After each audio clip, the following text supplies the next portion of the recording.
Vamos a hablar un poco de política y economía. Y para hablar de la coyuntura actual, de cómo está la situación, vamos a hablar con un gran amigo, maestro, mentor, una persona que conozco hace muchos años, un gran compañero, y estamos comunicados con Guillermo Moreno. Guillermo, ¿qué tal? ¿Cómo estás? Acá Juan Enrique, Juan Pablo Barbieri y Facundo Sarmantino te saludan. ¿Cómo está, Guille? ¿Qué tal, Juan Enrique? ¿Cómo estás? Un placer hablar contigo.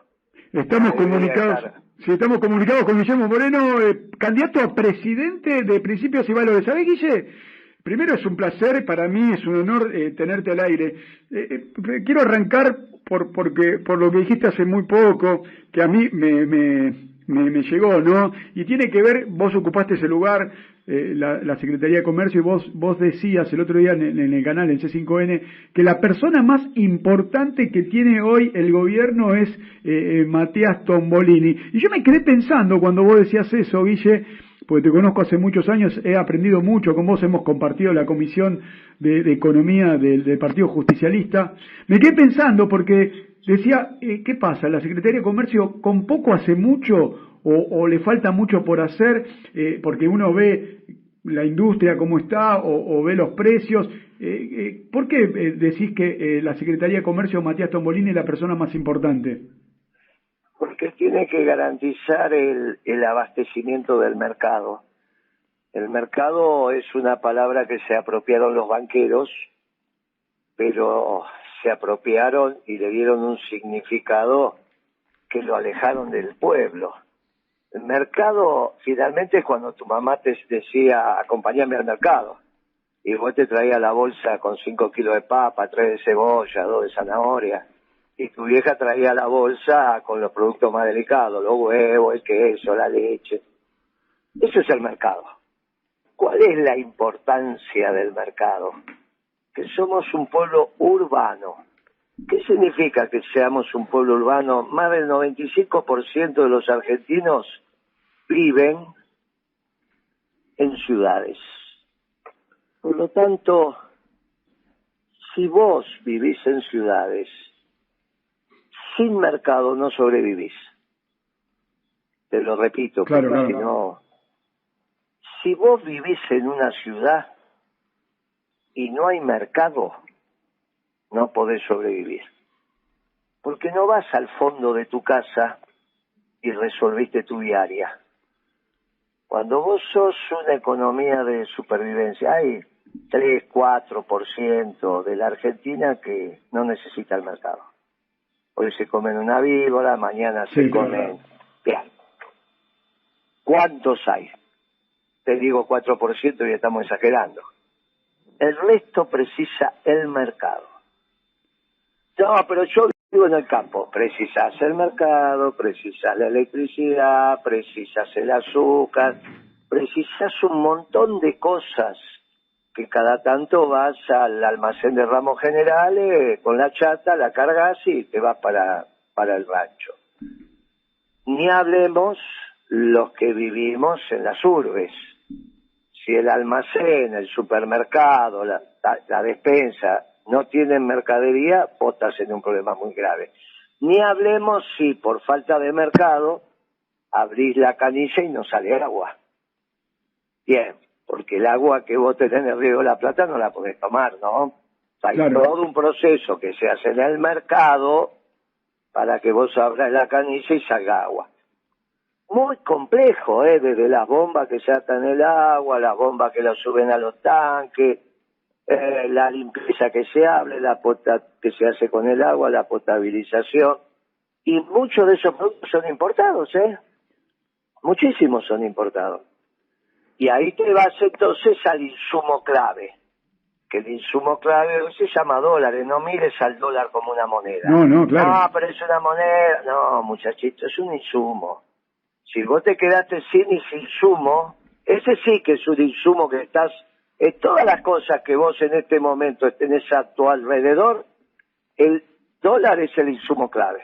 Te quedaste sin dólares, todo lo que tenés alrededor, incluida esta conversación, no la podemos hacer. Claramente, Por eso, Guille... ¿quién garantiza eso? Sí, lo garantiza el secretario de Comercio. ¿Por qué? Y porque tiene que recibir y hacer 300 llamadas por día que le permitan tener la temperatura de todas aquellas cosas que son imprescindibles para que nosotros sobrevivamos.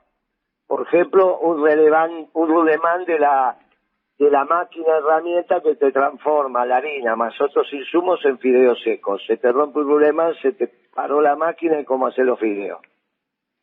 Una pavada.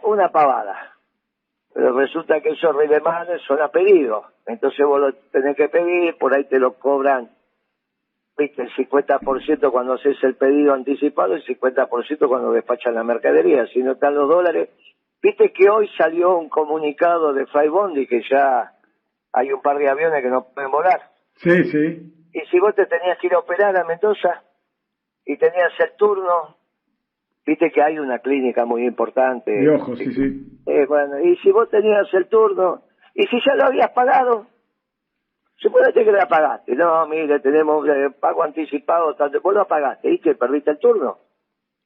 ¿A quién le hace? Y si la operación era muy compleja y tiene vencimiento y no puede esperar.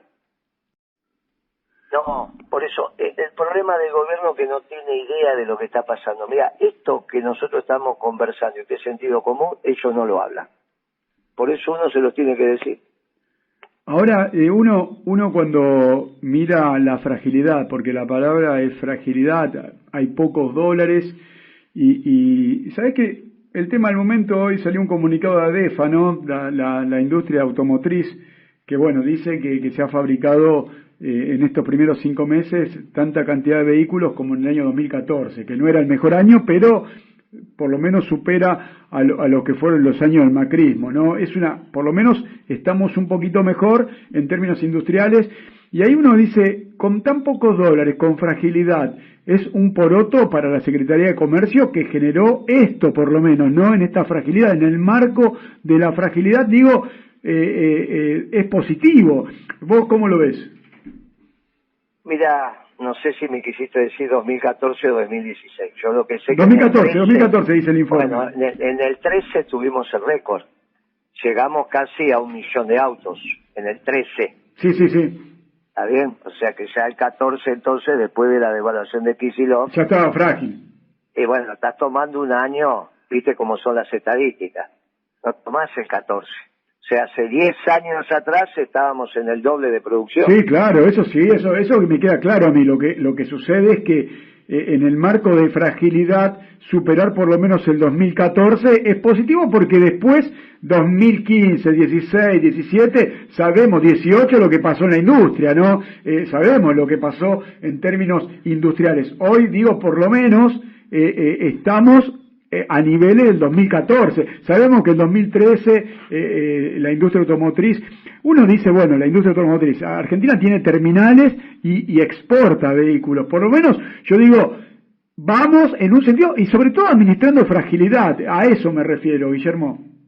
Claro, lo que pasa es que nunca estuviste tan frágil como ahora, ¿no? Esta es una situación de fragilidad, sí, claro, que es la palabra que vos utilizás, que nunca estuvimos así, nunca. Sí, claro. Vos imaginate que el nivel de fragilidad vos tenés que sumarle la mercadería que cobraste anticipado y todavía no mandaste, que son exportaciones que debes, por ejemplo, de trigo del año pasado. Trigo, hace más de un año que te pagaron y no lo entregaste. Pero a su vez tenés mercadería que entró que no pagaste. O sea, hay mercadería que cobraste y no mandaste, y hay mercadería que entró y no pagaste. Cuando vos sumás todo eso, estás en el orden de los 15.000 millones de dólares. O sea que si vos a las reservas brutas que tiene el Banco Central le descontás los 15.000 millones de dólares, estás en 33.000. Menos 15.000, imagínate que son 18.000. Si a eso le sacás los encajes de los argentinos y le sacás lo que te queda del swap con China, el negativo es bravo, ¿eh? Sí, claro. Pero a su vez, nunca un negocio se queda con cero caja. Siempre tenés que tener algo. Vos sos contadores, eso lo sabés. Claro, hay un flujo, claro, como vos decís, hay un flujo. Siempre tenés que tener algo. y esto ya te lo digo, cuando yo estudiaba, el buen nombre de negocios que administraba el Banco Central, la recomendación era que por lo menos tenía que tener 3 meses de pago contado de importaciones del país. Ese era el mínimo de reserva que tenías que tener. ¿Para qué tenías reserva? ¿Para la moneda? No. Tenías la reserva porque siempre pueden pasar cosas en el mundo y vos tenés que tener 3 meses de reserva para pago contado. Hoy serían, no sé, una importación mínima. 6.000 millones por mes tenés hoy, Guillermo. No, 6.000. no, bueno, por eso no es necesario. Bueno. Ponele que sean 3.500, 4.000, mínimo, minimorum. 10.000 millones tenés que tener. 10.000 millones tenés que tener, 11.000 millones, o sea, que también lo tenés que poner ahí. Con lo cual vos estás con un negativo, y te cuento, sí. si encima en esa reserva bruta de 33.000 vos tenés el oro que no lo podés tocar, ¿no? Claro. No vas a salir a vender oro, tenés 3.000 millones de dólares en oro. Bueno, hacé la cuenta. 15.000 de un lado, 10.000 del otro, sacá los 3.000 de oro porque no vas a salir a vender. Bueno, tenés un lío. No, nunca vi un gobierno con tamaña irresponsabilidad. Ahora, si esto, el que administró la reserva, que no fue Tombolini, porque las pusieron en cabeza del presidente del Banco Central, hizo que vos tengas una producción mayor de autos, está perfecto, pero tenés los vuelos sin salir o los seguros sin pagar. Yo espero que los estén pagando, Y vos imagínate que tengas un problema en un estadio de fútbol o en una central nuclear y no la tenés con seguro, porque no lo pagaste. Mira que eso va en billete, Tenés que hacer la transferencia. Por eso digo, miren, tírenle todos esos problemas a Tombolini. Por eso hablamos de fragilidad, ¿no? Y no se les ocurra cambiarlo, porque el que viene, hasta que aprende qué botones tiene que tocar, se les terminó el gobierno, Sí, por eso hablamos de fragilidad. Yo sé que vos estuviste sentado en esa silla y me acuerdo... Sí, pero no con esta fragilidad. Claro, bueno. Claro, no, nosotros damos una economía seria. Yo lo que quiero es manifestar, por ahí comparando el informe de ADEFA, en la fragilidad que todavía se mantenga este nivel de industria. Guille, y vos con un gobierno peronista, ¿cómo cambias este flujo para que exista esa reserva de pago contado de importaciones? Ya, lo primero que tenés que resolver es de dónde va a salir la plata para pagar la deuda externa. Porque claro, vos tenés que ahorrar los compromisos de la deuda, y hay un solo sector que puede poner la plata, que son los grandes terratenientes en la zona núcleo de la Pampa Húmeda. Vos tenés que... Hoy le toca a los que viven del alquiler, le toca a Esper. Por eso Esper protesta y dice las cosas que dice, porque él no vive del trabajo, él vive de alquilar la tierra. El primer trabajo que tiene, que es bien livianito, es este de ser diputado. Nunca trabajó en su vida, ¿no? Dice, yo soy consultor. ¿Consultor de qué vas a hacer? Claro. Si nunca trabajaste en tu vida y siempre viviste del alquiler de la tierra que heredaste de tu papá, ni siquiera la compró. Mitad para él, mitad para el hermano. El hermano la trabaja y él vive de renta. Y habla de meritocracia.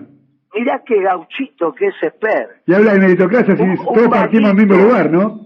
Un vaguito que vive sin trabajar, vive de la herencia. Lo único que le falta es que se vaya comiendo el esfuerzo de la familia y no deje nada para abajo.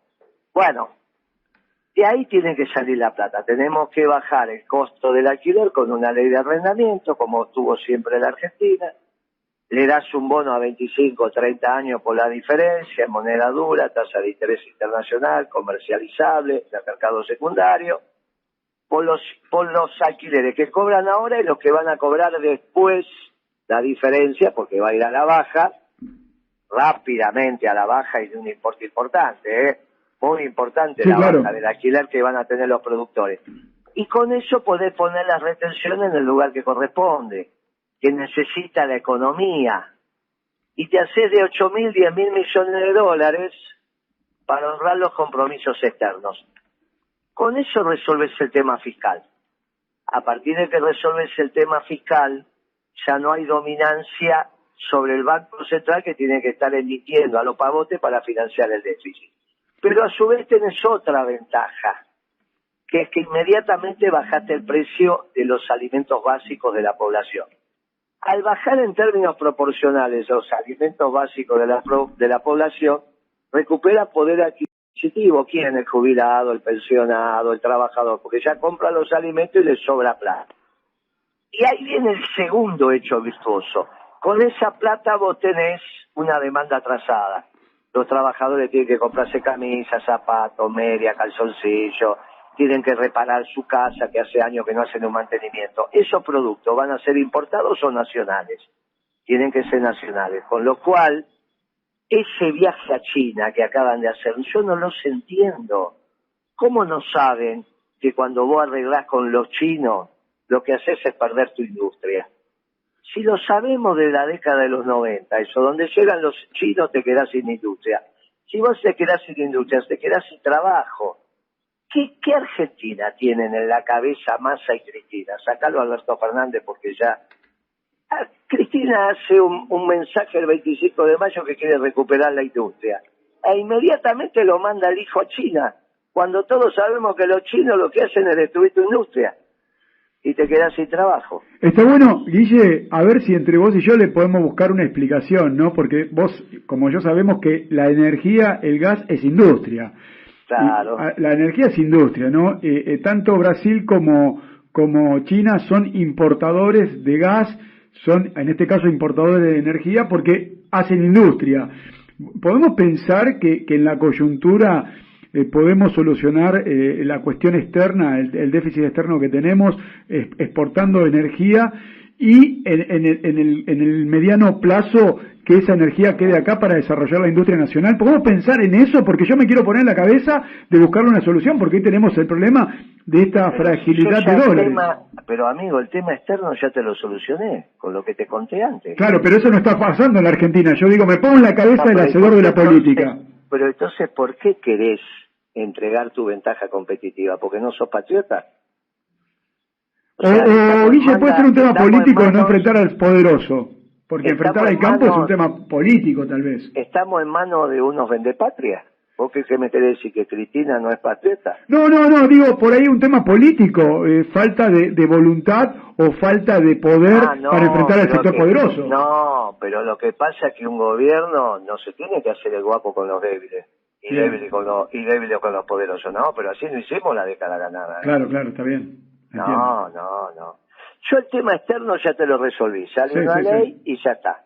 ¿Vos qué me querés decir? ¿Que 1000 familias argentinas son tan poderosas que tuercen tu voluntad? Entonces no te dediques a la política, ¿para qué te dedicas? Si esto es voluntario. Esto es voluntario, a vos no te enseñan a lastimar al pueblo, en la facultad.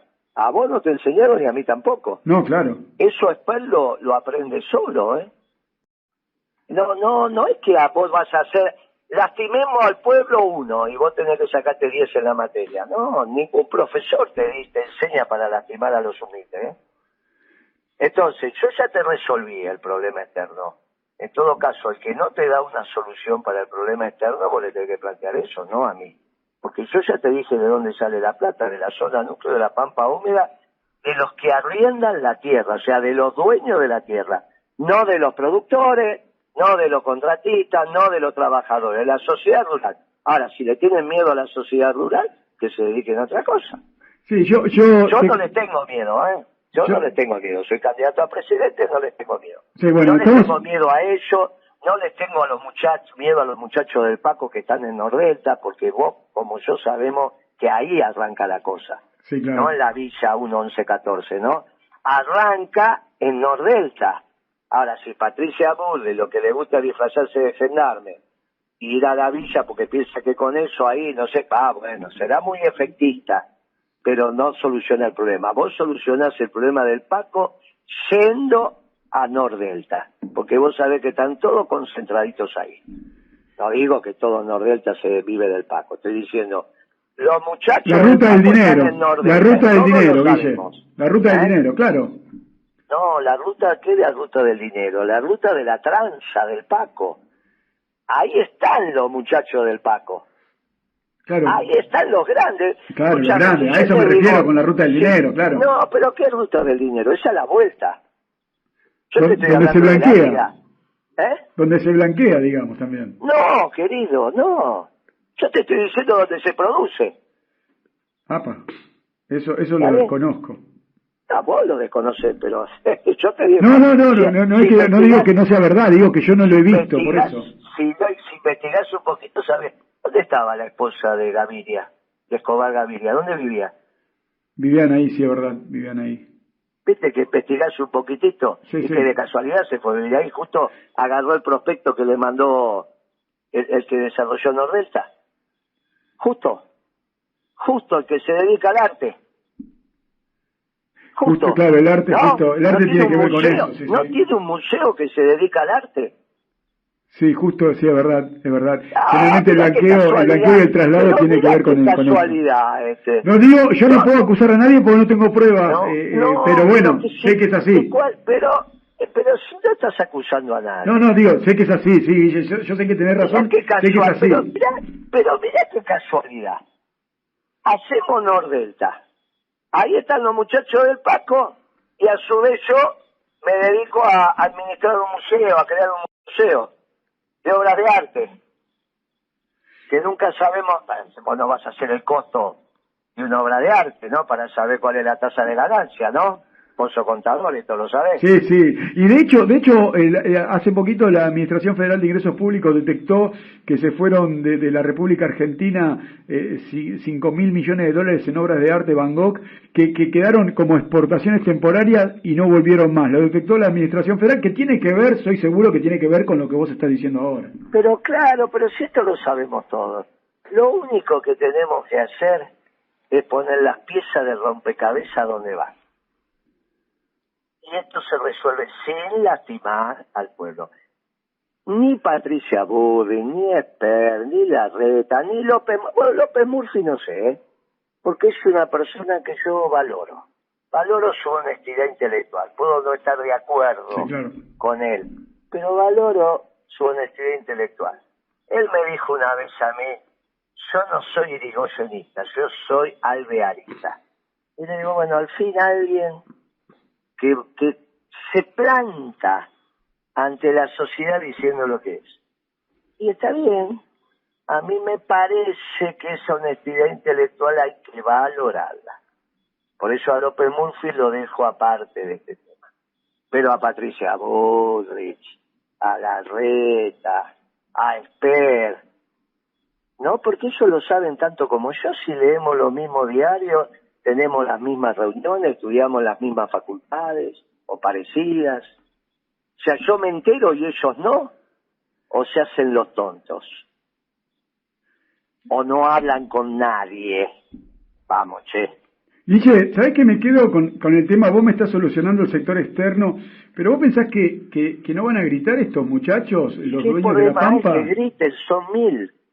Pero van a gritar, ¿viste? Manejan medios. Ahí, decime algo con los medios, con la gente, la cabeza de la gente. Ellos manejan eso, vos sabés, Guille, que eso es así. O sea que sí, porque tenemos... No digo que no sea posible, te digo que en el momento que griten, ¿qué herramientas tenés vos para, muchachos, ustedes no me griten más?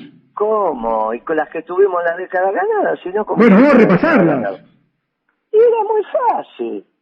Vos sacás una ley de arrendamiento que es de cumplimiento obligatorio como toda ley. ¿Sabés cuándo se hizo la primera ley de arrendamiento en la Argentina?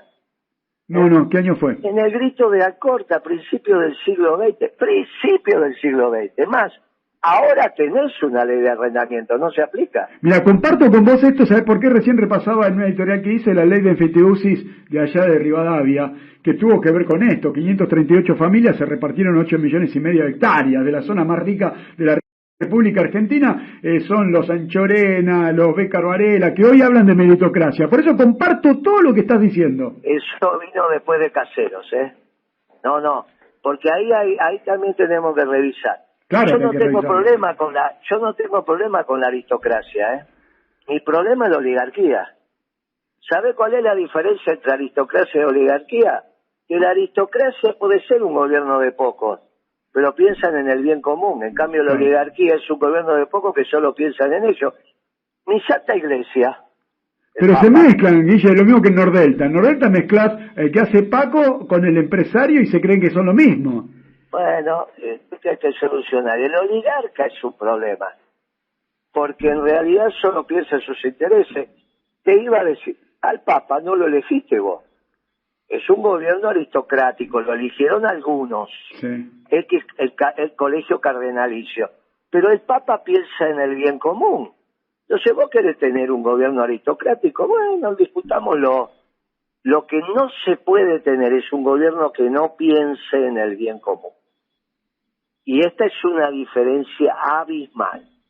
Por lo tanto, después de Caseros, después que pierde el brigadier general, es que se transforma esa aristocracia en oligarquía, porque si no empezamos a decir, no, pero estos peronistas tienen problemas con los ricos, de ninguna manera.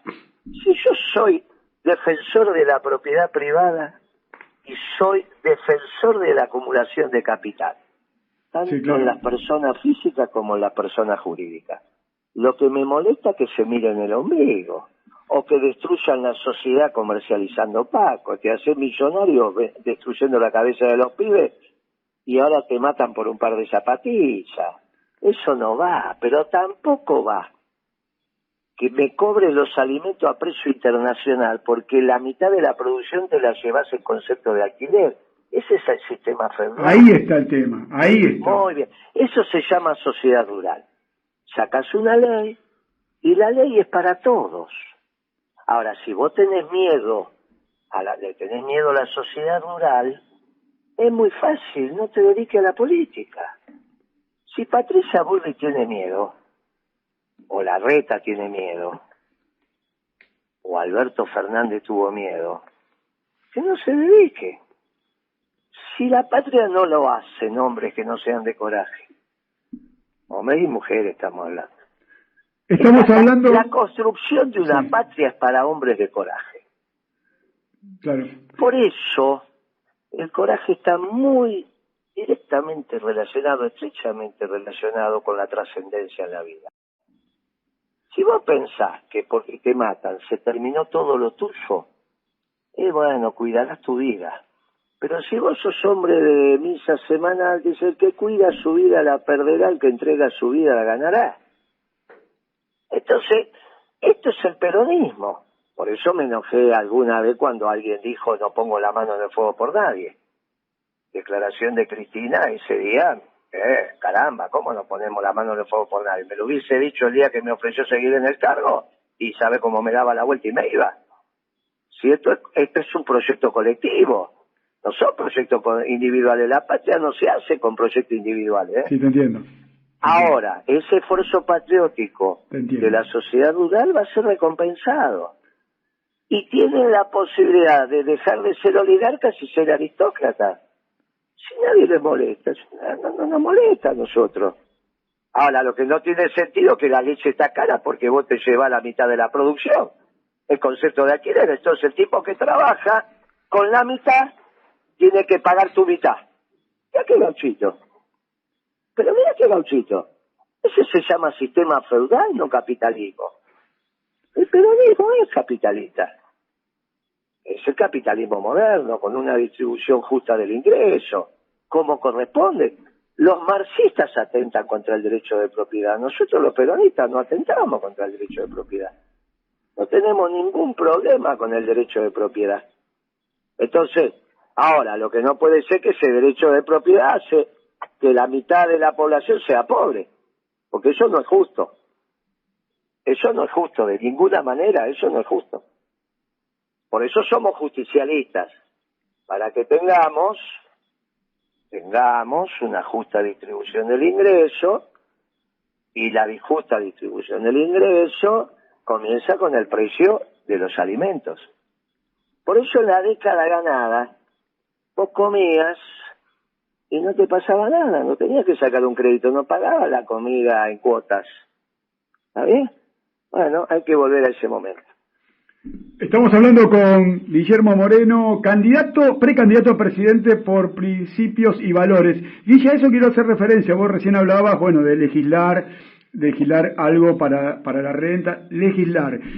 ¿Cómo te ves en este contexto, en esta coyuntura electoral? ¿Cómo ves el partido? ¿Cómo ves ganar y llegar a tener las mayorías para poder legislar lo que hablamos que necesitamos legislar? Ya, el peronismo podría ganar en primera vuelta. Lo que tiene que hacer es unirse, no al frente de todos. Ahí tomaron una decisión interesante en el Congreso del Partido Justicialista. Le dieron la lapicera a Infran. Se la sacaron al presidente, Alberto Fernández, y se la dieron a Infran, que también el presidente era presidente del Partido Justicialista. Lo cual era un mamarracho, porque un socialdemócrata no puede ser presidente de un partido clásico como el peronismo. ¿Está bien? Sí, claro. ¿Viste la declaración de Lustó el otro día? Déjame hacer un paréntesis. ¿Lo escuchaste el fin de semana? Sí. ¿Viste que le dicen, en ese reportaje que le hicieron en ese medio que vos a veces escribís, que es un medio online bien interesante, sí. Le preguntó un pibe, pero dígame, Lustó, ¿usted quiere ser jefe de gobierno y se saca fotos en la vía pública teniendo ahí acciones sexuales? Una joven se lo preguntó. Sí. Y entonces él dice, no, bueno, cuando las relaciones sexuales son consentidas entre adultos y punto, no hay nada más que hablar. Bueno, inmediatamente agrega, y aparte, te aclaro una cosa, yo estoy enamorado de mi mujer hoy, mañana no sé. Mirá qué gauchito, Lustó. O sea, hoy hace una familia y mañana la rompe y hace otra y así sucesivamente. Mirá qué relaciones permanentes. ¿Qué podés esperar por el resto, no? Pero imagínate vos las mujeres que lo están escuchando y los varones que lo estamos escuchando. Claro. Pero imagínate cómo educás a tus hijos. Vos tenés tu hija mujer y decís, no, nena, pero vos estás enamorada hoy, mañana te enamorás de otro, pasado de otro. ¿Qué relaciones estables que construyen? Son estos chicos posmodernos, socialdemócratas, igual que Alberto Fernández. Muy bien. Nosotros, si ahora le sacaron la lapicera a este chico posmoderno y se la dieron a un clásico como Infran, si ese hombre clásico doctrinario, que es un gobernador querido por todo el peronismo estoy diciendo, convoca a todos los peronistas y armamos una fórmula por consenso, o si no nos podemos poner de acuerdo por unas pasos competitivos que el pueblo elija, y Cristina, en vez de sacar ese dedo mágico diciendo es mi candidato, todas esas cosas que ya le salieron mal, dice voy a acompañar la fórmula que elijan los compañeros y las compañeras, ganamos en primera vuelta. Porque vos te imaginás que la pandilla de Macri, porque ni siquiera ahora es Macri y su pandilla, porque antes era Macri y su pandilla, ahora Macri no está, quedó nada más que la pandilla, puede ser opción. El hambre presente no lo resolvé con el hambre reciente. Esto está mal, ya se sabe que Larreta y Patricia Bullrich hambrearon al pueblo. Ahora este es peor y hace que esos dos muchachos y muchachas sean competitivos, junto a Milei y demás. Bueno, ahora, si vos haces una campaña como corresponde, diciendo vamos a volver a un peronismo doctrinario, lo que se hicieron la década ganada, que cada vez que gobernó el peronismo la gente no tenía que sacar un crédito para comer un asado, vos vas a ver cómo el pueblo te va a dar la derecha de vuelta. ¿Hay tiempo para eso, Guille, para generar eso y hacer una unidad? ¿Hay tiempo? Sí, los frentes se arman el 14, ahora. Y las listas el 24, tenés tiempo de sobra. ¿Vos estás teniendo diálogo como para generar eso, así como...? No, son públicos. Este programa, te imaginas, sí, claro, que los de Nordelta lo van a escuchar. Sí, no, sí. Estoy convencido que sí, me ha pasado que lo han escuchado, sí. La sociedad rural lo va a escuchar. Sí, claro que sí. El gobierno lo va a escuchar. Entonces, los diálogos los tenemos. Es obvio que los tenemos. Públicos o privados, pero es obvio que los tenemos. Y esta es la solución para darle una esperanza al pueblo. Una esperanza que está basada en una realidad de cómo gobernamos a principios de este siglo. A principios de este siglo teníamos un problema muy serio y nosotros en 6 meses empezamos a dar vuelta a la Argentina como un guante. Hiciste 10 años de crecimiento, de baja de la pobreza, de la indigencia. Resolviste el tema del déficit fiscal, tuviste superávit comercial. ¿Resolviste comparado con estos el tema de la inflación? No digo que tuviste una inflación baja, porque baja es a nivel internacional. Pero comparado con estas bestias, ¿está bien? Comparado con esto, ni siquiera, escúchame, hoy Massa daría su brazo derecho, y creo que el izquierdo también, para tener la inflación que tenía yo, y cuando él decía que yo mentía. Yo decía que teníamos 0,91 y él decía, Moreno miente, tenemos 1,8 o 2%. Y Massa tuviera la inflación que él decía que yo tenía porque mentía, él es candidato a emperador. Por eso el tiempo empieza a encontrar la verdad. Él decía que era un desastre porque Moreno tenía 2% de inflación. Moreno decía 1. Si él tuviera 2% de inflación ahora, ¿te imaginas? Claro. Bueno, primero sería bueno para todos los argentinos, ¿no? Por eso aparte para él sería Gardel y Lepera. Viste que él decía, no, el gobierno es un desastre, mire ese Moreno, tiene 2% de inflación. No, le decían, pero esta Moreno dice que tiene una. No, pero Moreno miente, usted no le va a creer a Moreno. En el país hay 2, esto es un desastre mensual. Y ahora tuvo 8,4. Y ahora en mayo, que acabo de terminar, a mí me dio 9,6. Vamos a ver cuánto dice el INDEC, pero fue más alta que el mes pasado. Viste que se tendría que haber callado la boca en aquel momento. Viste que, bueno, Guille, te tengo que despedir porque se me termina el programa. Y encima se fue a China. ¿Hacer qué? No sé. Debe haber ido a entregar la industria. Bueno, si este gobierno hacemos una propuesta peronista, ganamos en primera vuelta. Este gobierno, olvídate, no sirve para nada. Un placer hablar con vos. Muchas gracias por tu tiempo y vamos a seguir charlando porque, bueno, ahora se vienen momentos más álgidos de campaña. Vos me diste cuerda, amigo. Un abrazo grande, Guille. Vos me diste cuerda y así fue. Todo lo que dijimos en este programa lo dijo Moreno. Un abrazo grande, Guille. Un placer. Vos sabés que te quiero mucho, loco. Abrazo. Pasó por AM1050 Guillermo Moreno, precandidato a presidente por Principios y Valores, y yo también lo saludo porque nos tenemos que ir.